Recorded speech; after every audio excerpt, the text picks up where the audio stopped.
بسم اللہ الرحمن الرحیم لک الحمد یا اللہ الصلاة والسلام علیک یا رسول اللہ صلی اللہ تعالی علیہ وآلہ وسلم۔ محترم عزیز طلباء، پنجگنج کا سبق لے کر آپ کے سامنے حاضر ہیں۔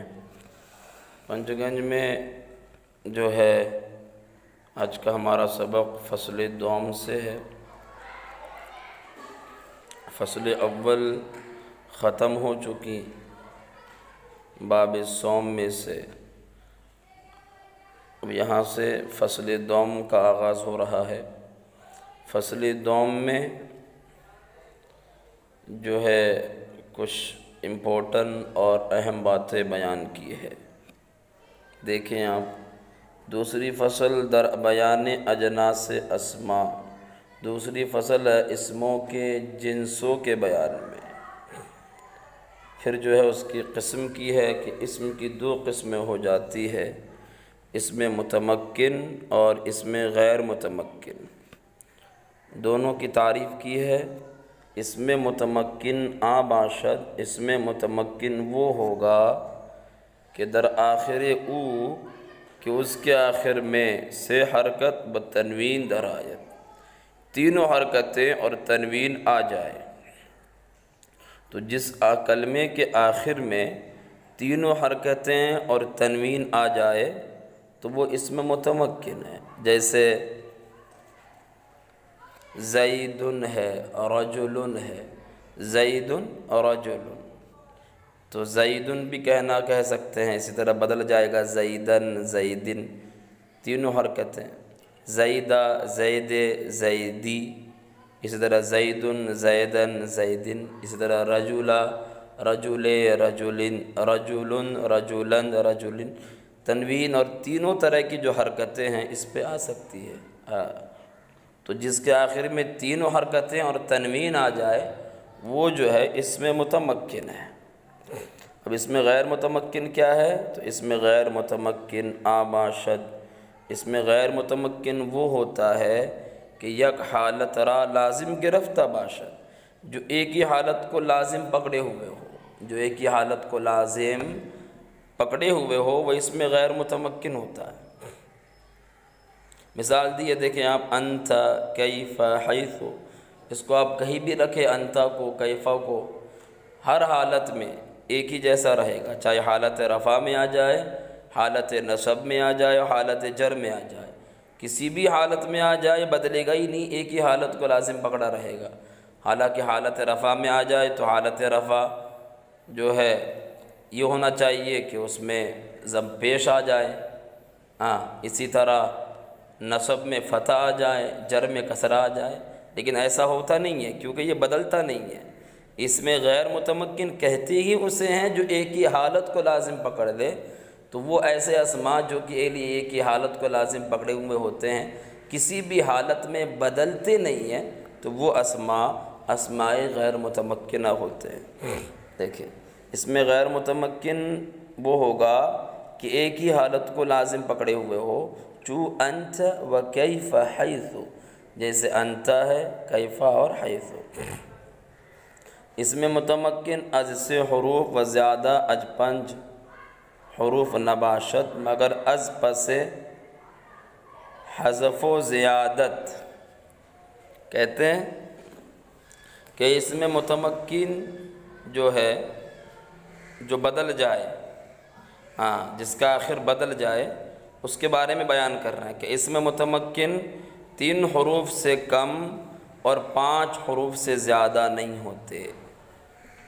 حروف اس کے بارے میں بیان کر رہے ہیں کہ کتنے تعداد میں حروف ہونا چاہیے۔ تو کہا کہ اس میں متمکن 3 حروف سے تو کم نہیں ہوں گے اور 5 حروف سے زیادہ بھی نہیں ہوں گے، مگر کسی وجہ سے، مگر کسی سبب سے کم بھی ہو سکتا ہے، زیادہ بھی ہو سکتا ہے۔ کہ حذف کر دیا جائے تو کم ہو جائے گا، کسی وجہ سے حذف کر دیا جائے، یا پھر زیادتی پالی گئی تو پھر بھی زیادہ ہو سکتا ہے۔ جیسے کہ دمن ہے، اسم ہے، اسم متمکن ہے، مگر یہاں سے حذف ہوا ہے تو دمون 2 ہی حرف رہ گیا۔ اقشعرار، اقشعرار 5 حروف سے زائد ہے، تو 3 حروف سے کم 5 حروف سے زیادہ نہیں ہوں گے مگر حذف و زیادت کی وجہ سے، کہ حذف کر دیا جائے یا زیادہ کر دیا جائے۔ دیکھیں بھئی، اسم متمکن کم از سے حروف و زیادہ از 5 حروف نباشد، 3 حروف سے کم 5 حروف سے زیادہ نہیں ہوں گے مگر از پس سے حذف و زیادت، مگر حذف و زیادت کے بعد، مگر حذف و زیادت کے بعد۔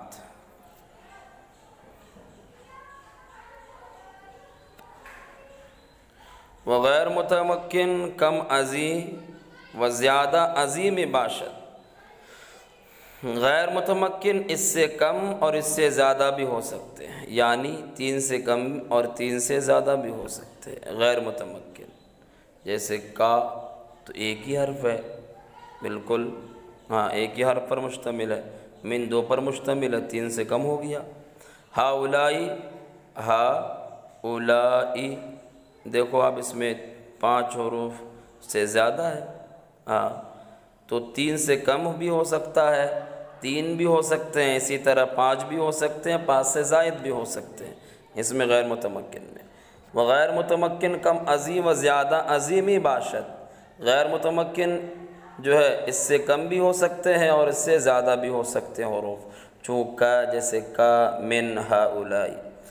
و اس میں مشتق آ باشد، اب یہاں سے جو ہے تعریف کرتے ہیں اس میں مشتق کی، اور اسی طرح اس میں جامد کی، اور پھر اسی طرح اس میں دخیل ہے، اس میں معرب ہے، اس میں مذکر ہے، اس میں مؤنث ہے، یہ تمام اسماء ہے، ان تمام کی الگ الگ مصنف تعریفات بیان کرتے ہیں۔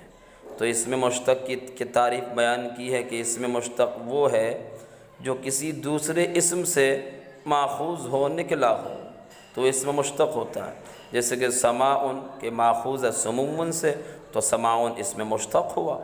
دنیا ماخوذ ہے دنون سے، تو دنیا کیا ہوا، اس میں مشتق ہوا، اسی کو بیان کیا۔ دیکھیں اس میں مشتق وہ ہوگا کہ ماخوذ باشد از اسم دیگر، جو دوسرے اسم سے ماخوذ ہو، چون جیسے سماعن کہ سماعن کے ماخوذ است از سمون، ماخوذ ہے سمون سے، دنیا ماخوذ است از دنون، دنیا ماخوذ ہے دنون سے، کیوں؟ بسبب قرب او بما، اس کی قربت کی وجہ سے ہم سے، وبعد از آخرت، اور آخرت سے دور ہونے کی وجہ سے، آخرت سے دنیا اور آخرت سے دور ہونے کی وجہ سے، ہم سے قربت کی وجہ سے اور آخرت سے دور ہونے کی وجہ سے، تو یہ اس میں مشتق ہو گیا۔ اس میں جامد آباشد، اس میں جامد وہ ہوگا کہ ماخوذ نباشد از کلمتیں، اس میں جامد کہ جو خود کسی کلمے سے نہیں بنتا اور نہ اس سے کوئی کلمہ بنتا ہے، رجل مرد، رجیل چھوٹا مرد، تو یہ اس میں جامد ہے۔ ماخوذ نباشد از کلمتیں، جو کسی بھی کلمے سے نہ بنا ہو، رجل رجیل۔ اس میں دخیل کی تعریف کی ہے کہ وہ ہوتا ہے کہ عرب کے کلام سے نہ ہو، عرب کے کلام سے نہ ہو، لیکن کلام عرب میں اس کو شامل کر لیا ہو، وہ عربی زبان سے تو نہیں ہے لیکن عربی زبان میں اس کو شامل کر لیا گیا، تو اس میں دخیل ہوتا ہے۔ اس کی مثال دی ہے فردوس، یہ کلمہ رومی ہے، عربی کا نہیں ہے، اس کی ضد آتی ہے الجنہ، اس کی جو ضد ہے الجنہ، تو یہ عربی ہے، لیکن فردوس جو ہے یہ کلمہ رومی ہے، عربی کا نہیں، اس کو عربی زبان میں شامل کر لیا گیا ہے۔ تو وہ ایسے اسماء جو عربی زبان سے تو نہیں ہیں لیکن عربی زبان میں شامل کر لیے گئے، تو وہ اسماء دخیلہ کہلائیں گے۔ اس میں دخیل دیکھیں آپ، اس میں دخیل وہ ہوگا کہ عرب کی زبان سے نہیں ہے، وہ درمیان سخن عرب اور عرب کی زبان میں کار بستہ باشد، کام چل گیا ہو، کام باندھ لیا گیا ہو، یعنی شامل کر لیا گیا ہو۔ چوں فردوس، جیسے فردوس، ای کلمہ رومی است، یہ کلمہ کیا ہے؟ رومی ہے، و ضدی اصلی است، اور اس کی جو ضد ہے وہ اصلی ہے۔ چوں الجنہ، جیسے الجنہ، ہاں تو ہم بولتے ہیں جنت الفردوس، تو جنت تو عربی ہے لیکن فردوس کیا ہے؟ یہ کلمہ رومی ہے۔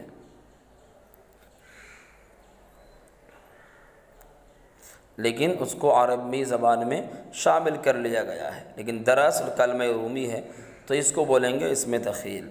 اسم معرب آباشد، اسم معرب وہ ہوگا کہ کلمہ عجمی باشد، کہ عجمی کلمہ ہو، ہاں بعض حروف کو بدل کر عربی زبان کے نزدیک ہم کلمے کو کرتے ہیں۔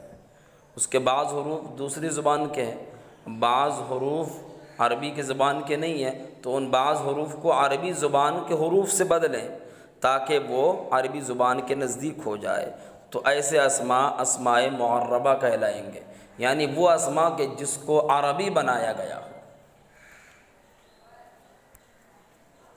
اسم معرب آباشد، اسم معرب وہ ہوگا کہ کلمہ عجمی باشد، عجمی کلمہ ہو، و بعض حروف اورا بدل کنن، اور اس بعض حروف اس کے بدل دیں، تا بعربیت نزدیک گردت، تاکہ عربی کے نزدیک ہو جائے، وہ کار بندت اور کام نکل جائے۔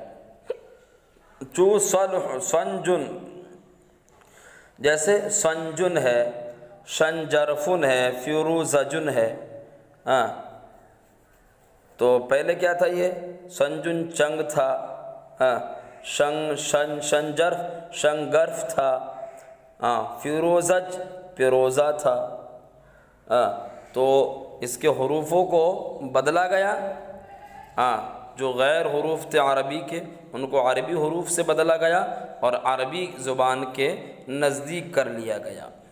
اب چونکہ اب جب حروف بدل دیے گئے تو اب عربی زبان میں استعمال ہو سکتا ہے، سنجن شنجرفن فیروزجن، ہاں لیکن یہ ہے کلمہ عجمیہ، بعض حروف کو بدل کر عربی کے نزدیک کر لیا گیا ہے۔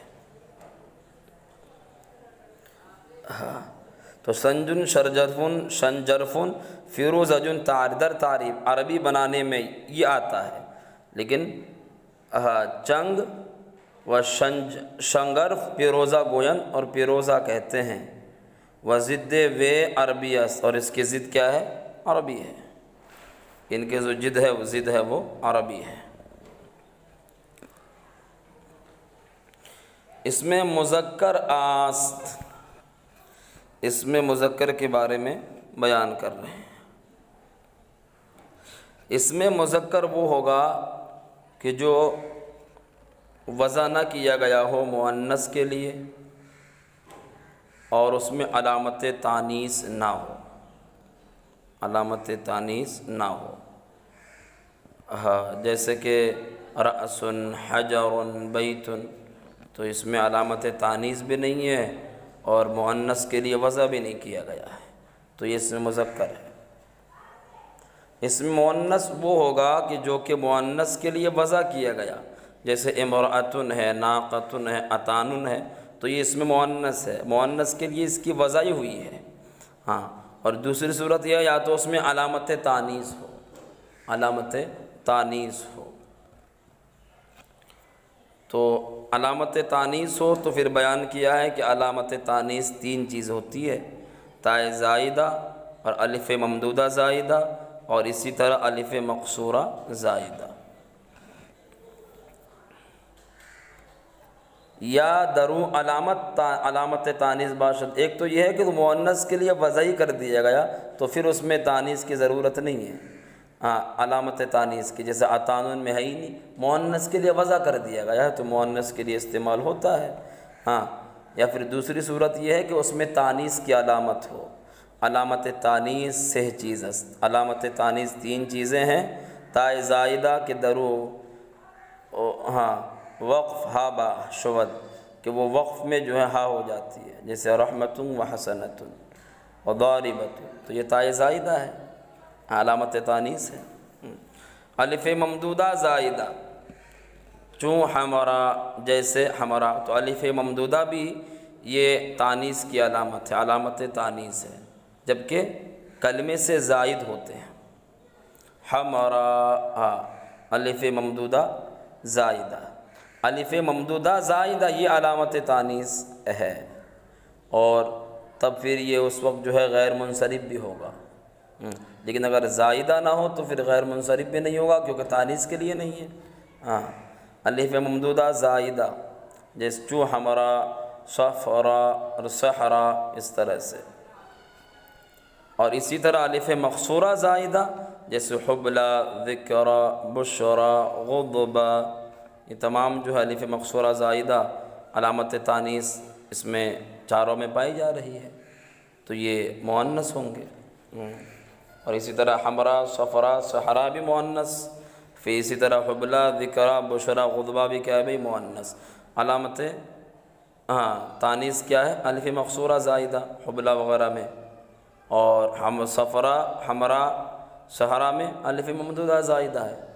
علامت تانیث ان سب میں تو تینوں علامتیں ہیں، الف ممدودہ زائدہ بھی، الف مقصورہ زائدہ بھی، اور اسی طرح تا، اسی طرح تا جو کہ وقت میں ہا ہو جاتی ہے، تا زائدہ۔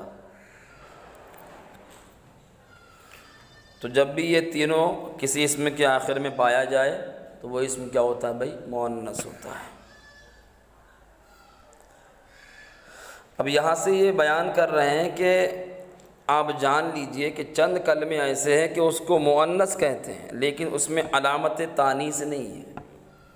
ایک تو یہ ہے کہ تانیث کی علامت رکھ دی ہے کہ جس میں بھی علامت تانیث ہو وہ مؤنث ہوگا، لیکن دوسری صورت یہ ہے کہ چند کلمات ایسے ہیں کہ اس کو مؤنث کہتے ہیں لیکن اس میں تانیث کی علامت ہے ہی نہیں، ایسوں کو مؤنث سماعی کہتے ہیں۔ دیکھیے بدا کہ آپ جان لیجئے کلمہ چند باشد، چند کلمے ہیں کہ آرا مؤنث دارن اس کو مؤنث رکھتے ہیں، اگرچہ دروں علامت تانیث نیست، اگرچہ اس میں تانیث کی علامت نہیں ہے، آرا مؤنث سماعی گویند اس کو مؤنث سماعی کہتے ہیں۔ تو یہ تمام اسماء جو ہے اسماء مؤنث سماعی یہاں پر بیان کر دیا ہے۔ بھئی آپ حضرات دیکھیں، چوں جیسے ارض، بیور، جحیم، اسماؤہا، حال، حرب، خمر، یعنی جحیم اور اس کے اسماء، یہ ارض زمین، بیرون کنواں، جحیم جہنم دوزخ، اور دوزخ کے جتنے بھی اسماء ہوتے ہیں، جحیم کے جتنے بھی اسماء ہیں وہ تمام مؤنث سماعی ہیں۔ اسی طرح حال، حالت بتانے کے لیے جو لفظ ہوتا ہے، حرب جنگ، خمر شراب، اور شراب کے جتنے نام ہوں گے اسماء ہوا وہ تمام مؤنث سماعی ہوں گے۔ دار دلو، دار گھر، دلو بالٹی، رحم شکم، ریح ہوا، اور ہوا اسماء ہوا ہوا کے جتنے نام ہیں وہ تمام مؤنث سماعی ہیں۔ سلم، سلم، سعود، عجز، عین، عرض، عصا، اقرب، اسی طرح عنکبوت، عیر، قدر، قدام، قوس، کأس، کبد، نار، نحل، نفس، وراء، یمین، یہ تمام جو ہے اسماء مؤنث سے سماعی اسماء ہیں۔ اب کہتے ہیں وہ از اعضاء آدمی ہرچے مزوج است، اور آدمی کے اعضاء میں سے جو کچھ بھی جوڑے دار ہے تو وہ بھی مؤنث سماعی ہے۔ جوڑے دار کون ہے بھئی؟ ہاتھ ہے، کان ہے، اسی طرح انگلیاں ہیں، جیسے ید مؤنث سماعی، عین آنکھ جوڑے دار ہے مؤنث سماعی، اصبع انگلیاں جوڑے دار ہے تو یہ بھی مؤنث سماعی ہوگا، جو بھی جوڑے دار ہے۔ وہ مانندیاں اور اسی کی طرح صرف حاجبین اور خدین کو چھوڑ کر، حاجبین دونوں بھاؤں اور خدین رخسار کو چھوڑ کر ان کے علاوہ جتنے بھی جوڑے دار ہیں تمام مؤنث سماعی ہوں گے۔ ودر بعض کلمات تذکیر و تانیث ہر دو آمدہ است، اور بعض کلمات میں تذکیر و تانیث دونوں آئے ہیں، چوں جیسے ذنوب، سبیل، سوق، شاع، سلطان، صوف، جانح، سواع، طاغوت، عنق، فردوس، لسان، منون، منجنون، ہدن، یہ تمام اسماء ایسے ہیں کہ ان میں تذکیر و تانیث دونوں آئے ہیں، چاہے تو آپ تذکیر بھی پڑھ سکتے ہیں، چاہے تو آپ تانیث بھی پڑھ سکتے ہیں۔ ہاں بھائی۔